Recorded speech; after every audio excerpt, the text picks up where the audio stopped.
20 years ago today, a freak accident killed a 13-year-old, Brandi Browder of Beaver Creek. Her coat's drawstring became caught in the school bus handrail. She fell and was killed by the bus as it drove off.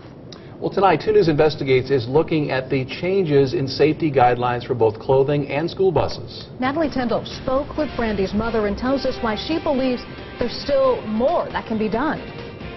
Well, a lot has changed in the past 20 years. Children's coats are not supposed to have drawstrings on them, and the set of rules for school buses has gotten longer. But Brandi's mother says more still needs to be done to keep another parent from having to go through what she did. Your heart breaks. My heart broke that day in half. It's been 20 years, but every time Debbie Browder sees a bus, she's taken back to the day her daughter Brandi died. I running up to the scene. Sheets were up all around. I knew it was bad. I couldn't get near her. They would not let me near her.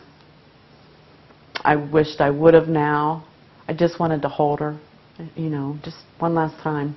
Brandi was wearing this exact style of coat as she was getting off her school bus. The drawstring around her waist got caught up on the bus's handrail. The driver took off before she was loose. A freak accident that helped spark national attention to several safety concerns with buses and clothing designs. Brandi's death has to mean something. We have to do something about this. Buses originally had handrails like this. Drawstrings and baggy clothing could easily get caught up on them. Around the time of Brandi's death, recalls were coming out and safety measures were put in place. So we actually put some rubber gaskets behind the metal bases of the handrails where they were attached to the walls of the bus.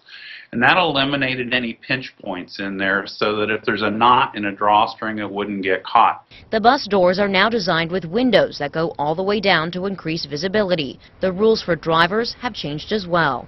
We teach and we require our drivers to count the kids while they're on the bus and count them again once they're off the bus, standing in a location where they're very visible. The way children's clothing is designed has also changed. The U.S. Consumer Product Safety Commission has reports of more than 25 children dying after a drawstring on their clothes became entangled on playground equipment and buses. They should be banned from clothing.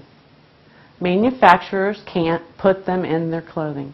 Ban it altogether. 2 News Investigates found there's no ban in place, but the CPSC did take action. In 1997, 2 years after Brandi died, it issued an industry voluntary standard. Most companies stopped putting drawstrings on kids' clothes, but not everyone did.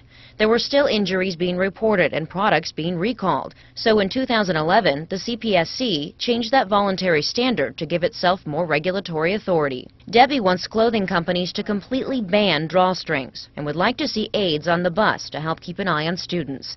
She says she'll continue to push for that every day. In the meantime, she asks parents to cut all strings and take a look inside their child's bus. You have to watch out for your children. I'm telling you, life without them is horrible.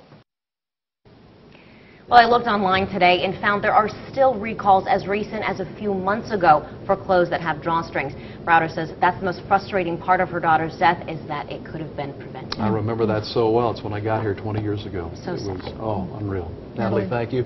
If you have a story you'd like Natalie to look into further, as she did here, email her at 2newsinvestigates@wdtn.com.